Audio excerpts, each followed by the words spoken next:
Hi all, welcome to ക്രിക്കരീന. ഇന്നലെ നടന്ന മത്സരത്തിൽ ചെന്നൈ സൂപ്പർ കിങ്സിന് പരാജയം ഏറ്റുവാങ്ങേണ്ടി വന്നു. SRH 10 റൺസിനാണ് അവരെ പരാജയപ്പെടുത്തിയത്. ചില ബാറ്റർമാർ പ്രതീക്ഷക്കൊത്തുയരാത്തതാണ് CSKക്ക് യഥാർത്ഥത്തിൽ തിരിച്ചടിയായത്. സഞ്ജു സാംസൺ, രുദ്രാജ് ഗെയ്ക്വാദ്, ഡിവാൾഡ് ബ്രവിസ്, അതുപോലെ തന്നെ ശിവം ദൂബെ എന്നിവർക്കൊന്നും പ്രതീക്ഷിച്ച പോലെ തിളങ്ങാൻ കഴിഞ്ഞില്ല. ഇതോടുകൂടിയാണ് CSK പരാജയം രുചിച്ചിട്ടുള്ളത്. ഏതായാലും ഈ മത്സരത്തിൽ മികച്ച പ്രകടനമാണ് യുവതാരമായ ആയുഷ് മാത്രെ പുറത്തെടുത്തത്. 13 പന്തുകളിൽ നിന്ന് 30 റൺസ് നേടാൻ അദ്ദേഹത്തിന് കഴിഞ്ഞിരുന്നു. 5 ഫോറുകളും 1 സിക്സറും അദ്ദേഹം നേടിയിരുന്നു. ആ സമയത്താണ് പേശി വലിവ് അഥവാ ഹാംസ്ട്രിങ് ഇഞ്ചുറി അദ്ദേഹത്തെ പിടികൂടിയത്. തൊട്ടു പിന്നാലെ അദ്ദേഹം പുറത്താവുകയും ചെയ്തു എന്നുള്ളതാണ്.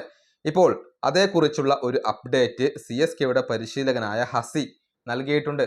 അതായത് ഒരൽപ്പം ആശങ്കപ്പെടുത്തുന്ന പരിക്കാണ് എന്നാണ് ഹസി പറഞ്ഞിട്ടുള്ളത്.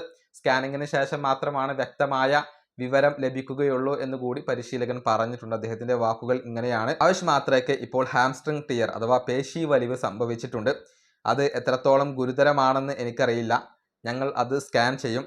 പക്ഷേ ദൗർഭാഗ്യവശാൽ ഇത് കുറച്ച് മോശമാണ് എന്നാണ് തോന്നുന്നത്. ഇതൊരു പക്ഷേ വലിയ നഷ്ടമായേക്കാം. ഇതാണ് ഹസി പറഞ്ഞിട്ടുള്ളത്. ആശങ്ക നൽകുന്ന വാക്കുകളാണ്. അതായത് ആയുഷ് മാത്രയ്ക്ക് കുറച്ച് മത്സരങ്ങൾ പുറത്തിരിക്കേണ്ടി വന്നേക്കാം എന്നുള്ള ഒരു സൂചനയാണ് ഹസി ഇപ്പോൾ നൽകിയിട്ടുള്ളത്. അത് CSKയെ സംബന്ധിച്ചിടത്തോളം തിരിച്ചടിയാകും. കാരണം പരിക്ക് മൂലം ഒരുപാട് താരങ്ങൾ ഇതിനോടകം തന്നെ പുറത്താണ്. ഇപ്പോൾ ആയുഷ് മാത്രയെ കൂടി നഷ്ടമായാൽ അത് CSKയെ സംബന്ധിച്ചിടത്തോളം നികത്താനാവാത്ത ഒരു നഷ്ടം തന്നെയായിരിക്കും. കാരണം സ്ഥിരതയാർന്ന പ്രകടനമാണ് ആയുഷ് മാത്ര ഇപ്പോൾ ചെന്നൈക്ക് വേണ്ടി നടത്തുന്നത്. ഏതായാലും CSK ഇപ്പോൾ 7ാം സ്ഥാനത്താണ് ഉള്ളത്. 6 മത്സരങ്ങളിൽ നിന്ന് 4 പോയിന്റുകളാണ് ഇതുവരെ അവർ സ്വന്തമാക്കിയിട്ടുള്ളത്. ഈ വീഡിയോ അവസാനിപ്പിക്കുന്നു. അടുത്തൊരു വീണ്ടും കാണാം.